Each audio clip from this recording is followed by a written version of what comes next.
I suppose they may be right. If my concern for the world about me, being greater than my concern for myself, is madness, then yes, I am mad. He continued, we should never want for more than we need, for that is the beginning of the end. The collecting of things beyond our need is, to me, the truer madness. In the endless collecting of things, we become heavy and burdened with possessions. After a time, it is the possessions that possess us. Ja, wenn meine größte Sorge wäre, was andere von mir halten, dann wäre ich wirklich verrückt. Ich bin der Meinung, man braucht einfach nicht mehr, als wie man braucht. Und das Sammeln von Dingen ist sinnlos. Sagte der Mann, und ich glaube auch, dass manche Dinge, die man sammelt, einfach sinnlos sind. Briefmarken zum Beispiel. Keine Ahnung, wozu man die braucht, außer weg mit dem Brief.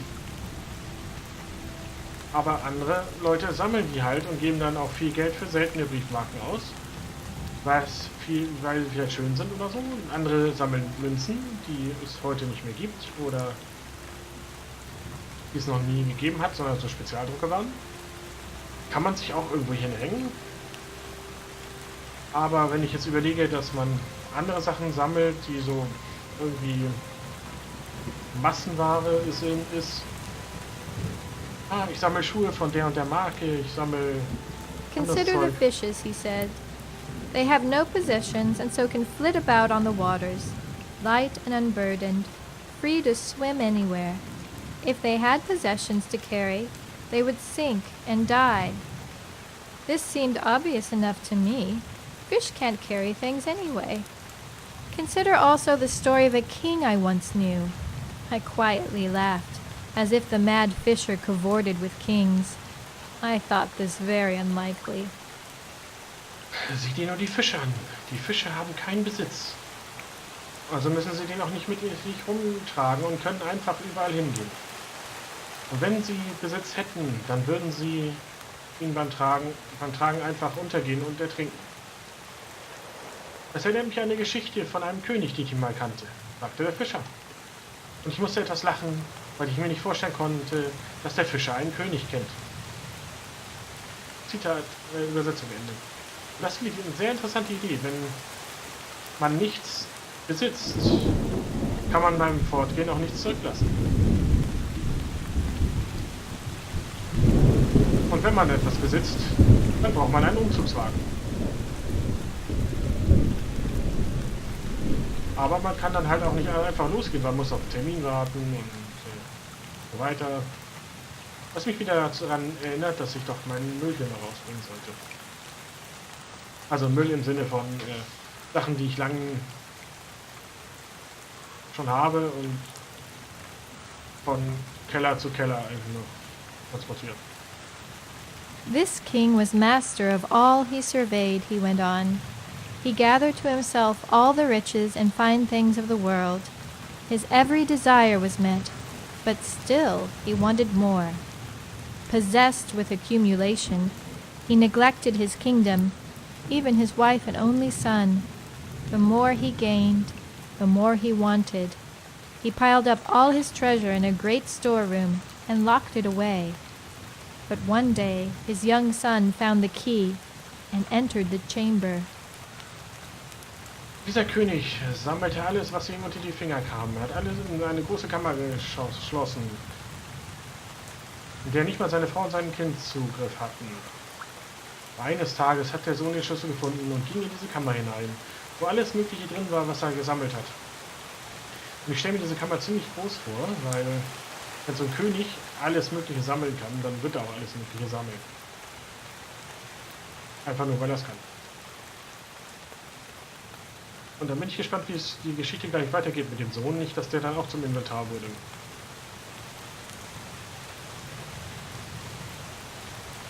Weil der Sohn ja kein Inventar ist, sondern ein lebendes Wesen. So wie ich auch nicht sagen würde, dass ich einen Hund oder ein anderes Haustier besitze.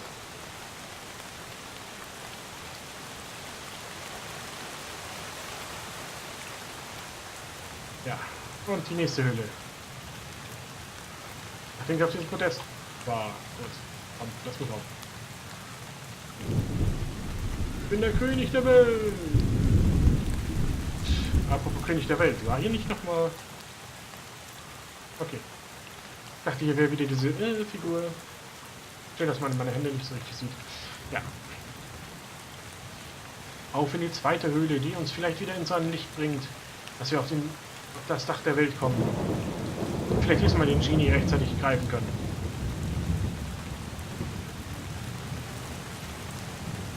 Achso, wie geht's übrigens mit dem Sohn weiter?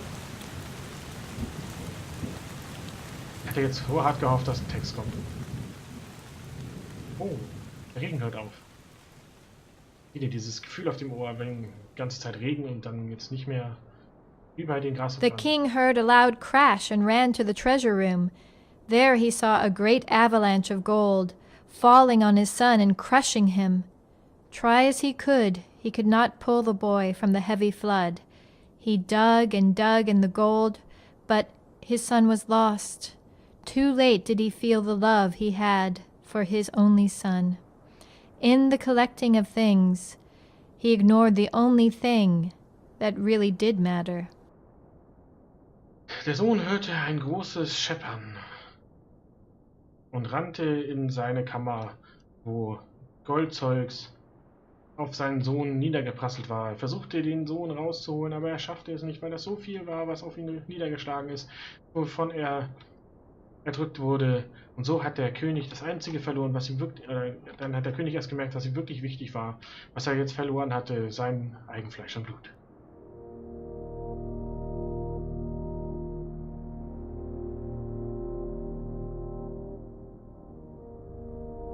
Er hat alles gesammelt, die ganze Zeit, und erst dann gemerkt, was wirklich wichtig für ihn war.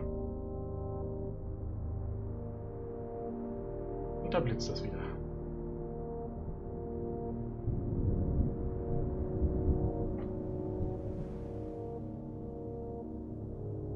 So, wir folgen dem Pfad weiter.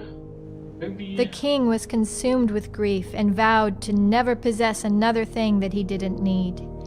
He gave away all his treasure to the poor people of the kingdom and set out alone to live a life free of possessions. Was this mad fisher once a king? I found it very doubtful. You see, Lula, he said, we often learn too late what is really important in life. There is an old saying that the owl of wisdom only spreads its wings at twilight. Ja, der König war sehr traurig und in Trauer versunken danach und hat sich geschworen, nie wieder etwas zu besetzen und hat deswegen seinen ganzen Besitz den Dorfbewohnern geschenkt, also den Bewohnern seines Königreichs geschenkt, auf das er nie wieder was besitzen würde. Ich habe mich gefragt, ob der Fischer mal ein König war. Aber ich glaubte es nicht und dann sagte der Fischer, dass weil manchmal man erst viel zu spät weiß, was man wirklich haben will, wenn man es verloren hat. Was ich ja eben auch schon sagte. Das Einzige, was wirklich wichtig ist, habe ich verloren. Und seitdem bin ich nie wieder glücklich geworden. Ich muss diesem Pfad endlich lang folgen, damit ich... Das Ding meinte ich. Oh, das ist immer noch weit weg. What does it mean? I asked. He replied, "It means that we only learn the valuable lessons when it is too late. We only decide to change when we are forced into it, with our backs against a wall. We can change at any time if we choose to, but we usually don't until it becomes necessary. In any event, there is always hope." And with that, I heard the sudden rumble of thunder as dark clouds suddenly gathered in the sky, and it began to rain. Ja, wir wissen ja erst zu schätzen, wenn es vorbei ist, und wir ändern uns erst, wenn wir dazu gezwungen wurden, obwohl wir uns vielleicht vorher hätten ändern können. Aber ohne ein besonderes Ereignis werden wir uns nie ändern. Und ja, ich fürchte, das ist sehr philosophisch, sehr tief gegriffen und die Wahrheit. Wir werden uns erst ändern, wenn wir dazu gezwungen sind. Wir werden erst alternativen Antrieb finden, wenn es kein Benzin mehr gibt. Wir werden erst von dem Öl los sagen, wenn es kein Öl mehr gibt. Bis dahin machen wir genauso weiter, weil es ist ja da. Sag ich mal. Den Rest des Textes habe ich leider vergessen. Aber er drehte sich um dieselbe Sache, glaube ich.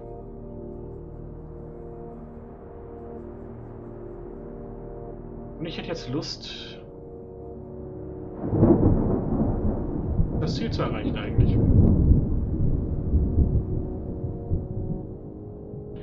Weil wir sind schon über 3 Stunden gelaufen auf dem anderen Pfad.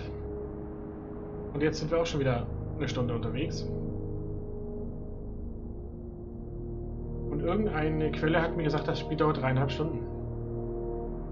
The fisher turned his face up to the sky and smiled into the rain. At last he turned to me with his wild but knowing eye and said, "Seek the middle way, Lula. Between all and nothing, find the middle way. But know that you will not find it out in the world. It is in a secret place that only you can find, and the greatest secret of all is that there is no secret. You will find the genie, and when you do, you will understand even the dreaming gods." Der Fischer sah in den Regen und ließ ihn auf sein Gesicht prasseln. Und dann sagte er, finde den mittleren Weg. Es gibt kein Alles oder Nichts. Es gibt immer nur den mittleren Weg, den du gehen musst. Du wirst den Genie finden und alles wird wieder gut werden. Geh den mittleren Weg.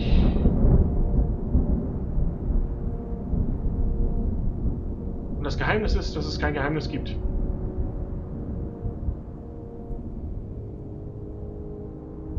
Du weißt alles, du wirst das Richtige tun und den mittleren Weg finden. Keine Extreme. Und du wirst hier gefälligst. I have to jump across. Ich muss hier rüberspringen. Und kurz gucken, was hier unten leuchtet. Yeah, erster Anlauf.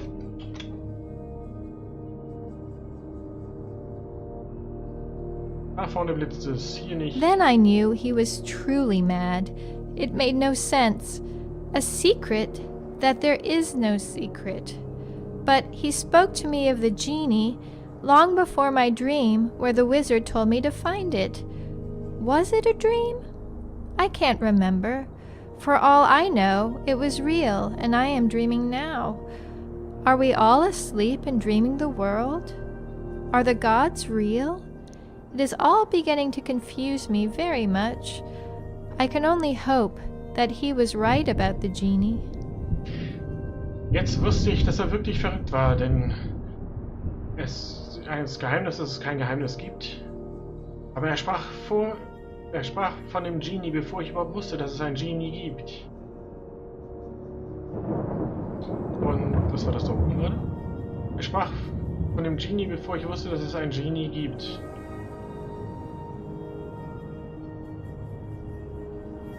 Sind wir alle am Träumen? Ich wusste nicht, ob ich träume oder ob es real war, aber ich weiß auch nicht, ob ich jetzt träume. Sind wir alle in einem Traum? Jetzt gerade in einem Traum?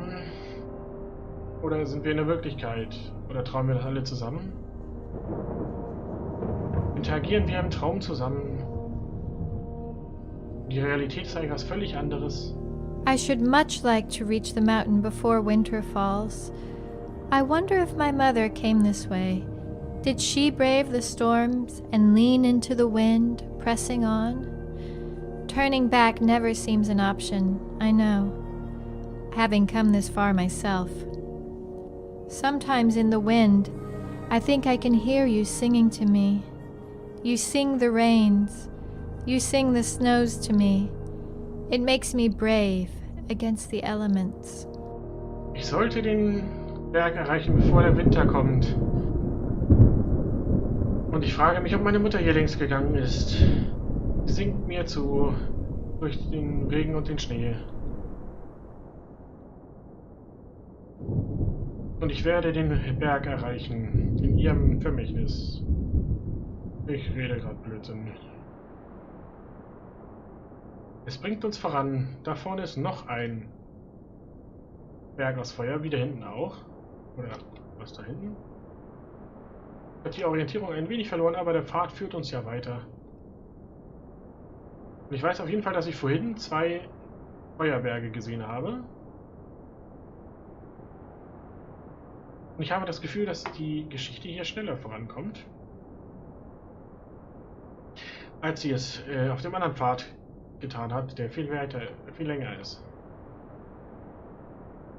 Wie mir gesagt wurde, ich bin gespannt. Nicht, dass es genauso lang ist. Und es einfach nur 2 Pfade sind, die durch andere Regionen führen, aber trotzdem Pfade sind. Denn das hier ist ja ein Spaziergangssimulator. How my mind has frozen on you, on a soul beautiful as first frost. I am snowblind, mad without footprints. Your coronal pallor, contoured and torpid as an angel's trumpet. I close my eyes and imagine you alone in a forest chapel, watching the snows fall on midwinter's eve. You see me through the window, standing alone in the dark pines, storm-torn and buffeted by the winds. You see me and slowly draw the curtains. Wie mein Verstand gerade vor Frost überzogen wird. Ich sehe den Schnee fallen, ich sehe irgendwas anderes. Ich sehe dich aus meinem Fenster, wie du da längs gehst. Und es fängt hier an zu schneien, statt zu regnen. Okay, auf dem anderen Pfad wurden wir auch teleportiert und jetzt kommen wir einfach so in die Schneeregion, oder wie sehe ich das?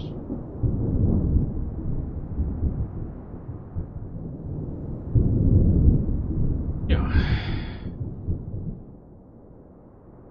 Hinauf und davon. Hier ist wieder was Rotes. I lean into the cold and think of the pale promise locked in winter. Though it is the dying of summer, the quietly encroaching cold hiding in leaves, it holds the expectancy of spring. A diminuendo of green sadly passes, but will keep warm the winter long and clutch the memory of warmth in our hearts. Though spring promises nothing of herself in returns, and summer swears no shrift of conscience in its leave-taking, we sing. Ja, der Winter ist traurig, denn er ist der Tod des Sommers und ihr werdet über den Weg lang gegangen. Der Frühling verspricht nichts, weil er einfach nur die Vorbereitung ist für den nächsten Sommer, bevor der Winter wiederkommt. Und ja, Jahreszeiten sind halt einfach nur die Unterbrechung von anderen Jahreszeiten. Frühling, Sommer und dann der Tod des Sommers im Herbst. Und dann kommt es wieder zum Frühling, der zum Sommer wird, und dann wird es wieder schön warm. Im Winter ist es kalt und sie lehnt sich jetzt gerade aus dem Fenster in die Kälte. Und wir laufen hoch und runter durch diese schöne hügelige Landschaft mit den Brocken und allem möglichen links und rechts. Und da wieder ein Feuerberg, den ich da drüben schon gesehen hatte. Aber ja, und der Weg führt uns weiter. We may come to regret that we rued the florid heat of summer, even as it slips always away again. We may yet sing of birth and rebirth, as the new grass lights the air and meadow birds sing with us. Winter groans in sheets of ice and burdens of snow, but in that voice we hear the promise of spring. With mittened hands cupped against the cold, we sing of life and light again the candles of hope. Wenn der Winter kommt, Jetzt fällt mir das Wort nicht ein. Wenn der Winter kommt, bereuen wir, dass wir die Hitze verflucht haben.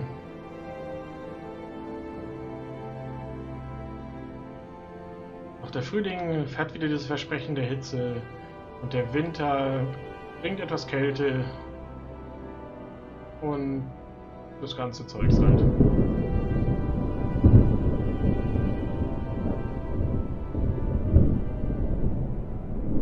Frühling bringt die Hoffnung auf schön warmes Wetter und der Winter zeigt uns die kalte Schulter. Und ich gehe wieder auf den Weg zurück, der uns vielleicht nochmal ins Ziel bringt. In naher Zukunft oder in ferner Zukunft. Auf jeden Fall ist hier wieder so ein Bogen, wie ich ihn am anderen Weg schon öfter gesehen hatte. Auch diesmal gehen wir durch und nicht dran vorbei. Not much left, I guess. Nicht mehr viel übrig, schätze ich. Das schätze ich doch auch mal.